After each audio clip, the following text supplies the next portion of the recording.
जय गुरुदेव। आयुर्वेदा का आधार है 5 तत्व। सबसे सूक्ष्म आकाश तत्व, उससे थोड़ा स्थूल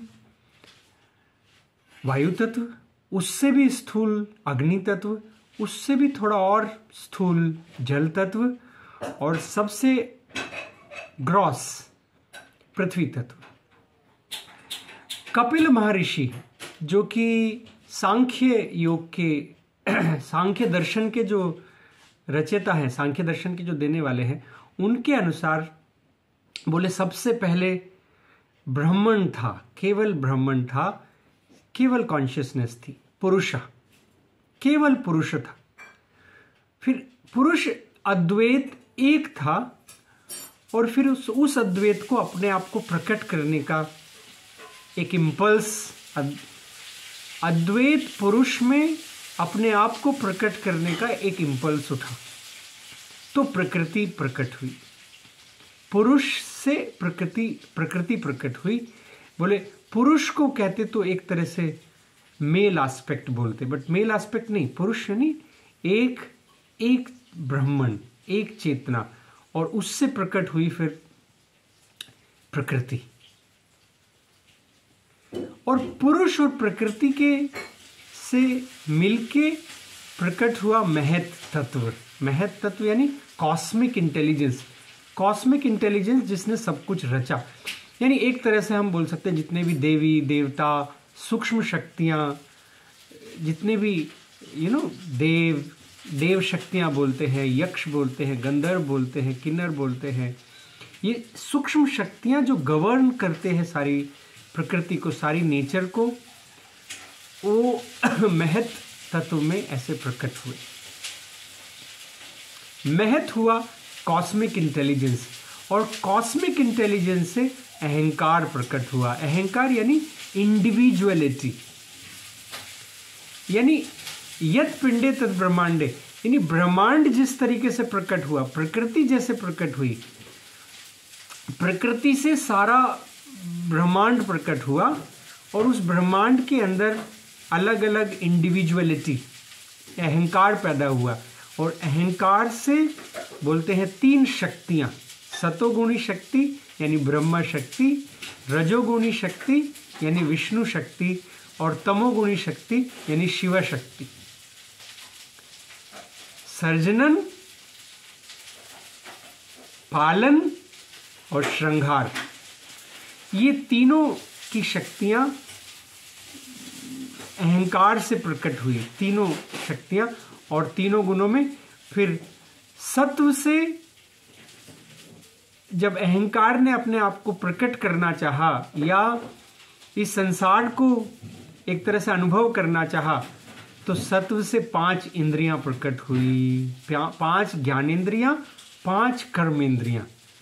यानी वास्तव में ऐसे बोलते हैं, जो मनुष्य को बनाया, प्रकृति ने मनुष्य को बनाया, वो वास्तव में ब्रह्मांड का मिनिएचर वर्जन है। यत पिंडे तद ब्रह्मांडे, तद ब्रह्मांडे यत पिंडे, यानी पिंड के अंदर सब कुछ डाला।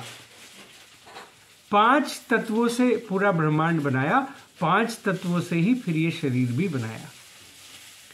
तो 5 तत्वों से जुड़े हुए 5 ज्ञानेंद्रियां, और 5 ज्ञानेंद्रियों के साथ साथ 5 कर्मेंद्रियां।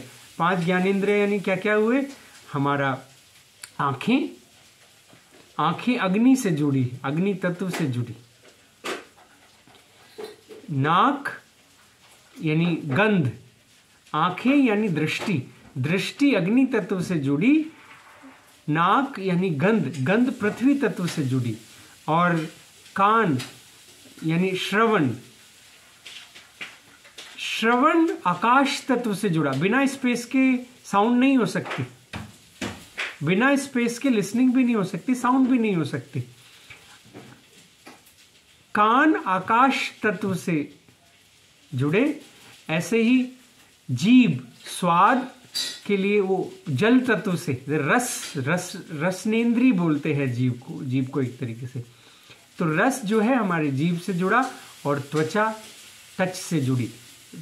टच वायु तत्व से संबंधित है, रस जल तत्व से संबंधित है। इस तरह से पांचों तत्व से पांचों ज्ञानेंद्रियां और पांच कर्मेंद्रियां भी, पांच कर्मेंद्रियां हाथ यानी हाथ चलने के लिए भी और कर्म करने के लिए भी, हाथ प्रकट करने के लिए भी और कर्म करने के लिए भी, छूने के लिए भी।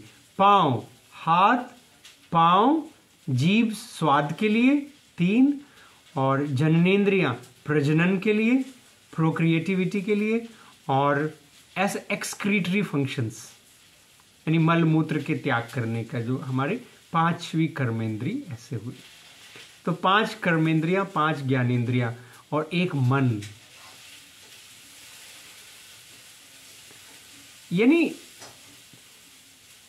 पांचों इंद्रियां अपने आप में, पांचों इंद्रियों की अपनी इंटेलिजेंस है, लेकिन मन पांचों इंद्रियों के पीछे, मन इनको जोड़ता है, मन अनुभव करता है। इंद्रियों के द्वारा मन ही एक अभिव्यक्त भी करता है और इंद्रियों के द्वारा मन ही ग्रहण भी करता है।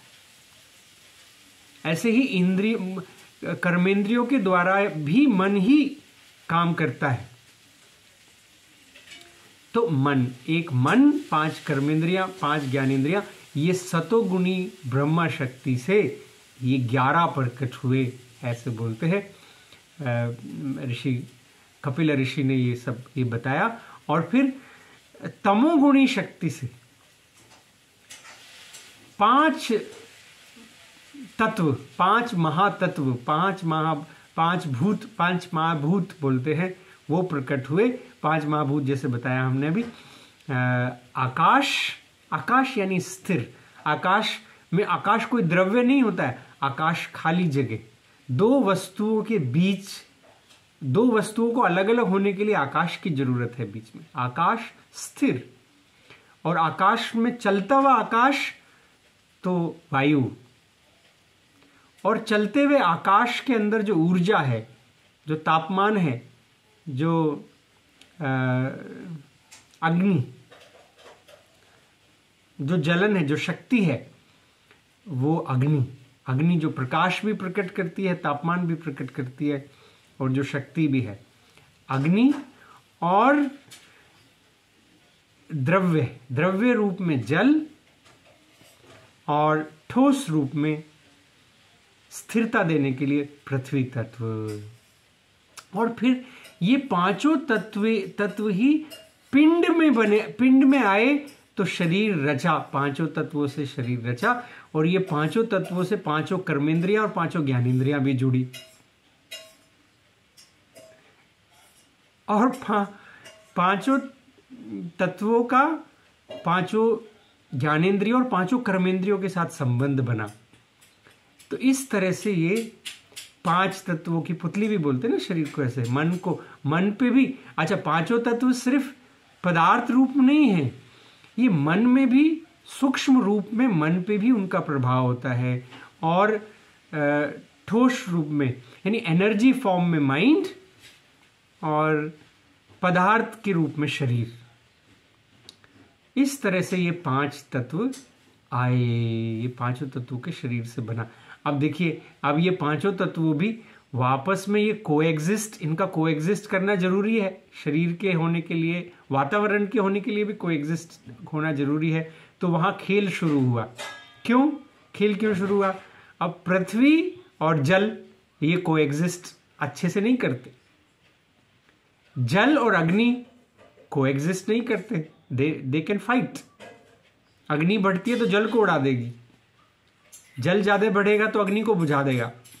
और वायु और आकाश, वायु आकाश के बिना हो नहीं सकती, बट वायु आकाश के साथ मिसडायरेक्ट भी हो जाती है,